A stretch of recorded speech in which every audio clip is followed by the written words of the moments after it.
23 जून 2024 से चातुर्मास की शुरुआत हो चुकी है और चातुर्मास की पहली एकादशी योगिनी एकादशी 2 जुलाई को होगी। धार्मिक ग्रंथों के अनुसार चातुर्मास की पहली योगिनी एकादशी सर्वार्थ सिद्धि योग में होगी। साथ ही साथ चातुर्मास की पहली योगिनी एकादशी पर चर्म रोग, कुष्ठ रोग आदि खत्म होने की धार्मिक मान्यता बताई गई है। ज्योतिष शास्त्र के अनुसार जो व्यक्ति चातुर्मास की पहली एकादशी के दिन भगवान विष्णु के निमित्त व्रत, पूजा पाठ आदि करेगा, उसके शारीरिक रोग खत्म हो जाएंगे। इस बात की जानकारी करने के लिए हमने हरिद्वार के प्रसिद्ध ज्योतिष आचार्य श्रीधर शास्त्री से बातचीत की। उन्होंने योगिनी एकादशी पर चर्म रोग खत्म होने की मान्यता को लेकर क्या कुछ कहा है, सुनिए। वैसे तो कोई भी व्रत होता है उसके बहुत से लाभ होते हैं, परंतु जो ये आषाढ़ मास में योगिनी एकादशी का आगमन हो रहा है, इसमें विशेषकर जो बात हम बतलाने जा रहे हैं,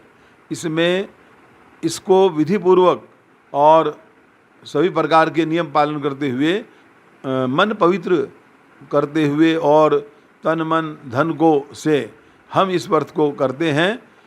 इससे हमें रक्त विकार, फोड़े फुंसी और कुष्ठ आदि रोगों से मुक्ति मिलती है और हम एक स्वस्थ शरीर हमारा जब होता है तो हमारे मन में प्रसन्नता भी होती है और भगवान के प्रति आस्था बढ़ती है।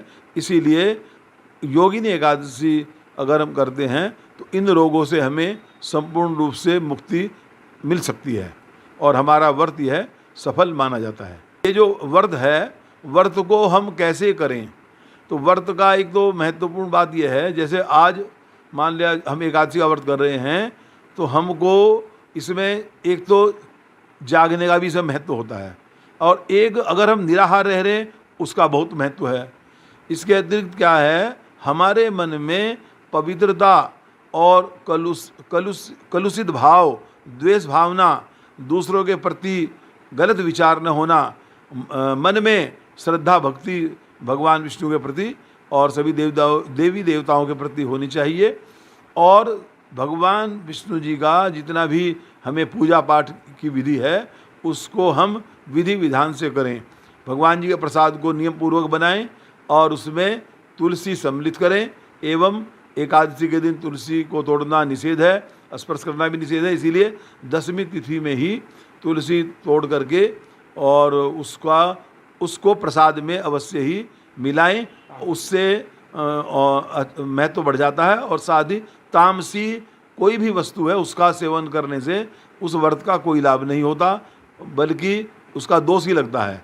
तो अगर हम इस प्रकार से इस व्रत को विधि विधान से करते हैं तो हमें योगिनी एकादशी का संपूर्ण फल प्राप्त होता है।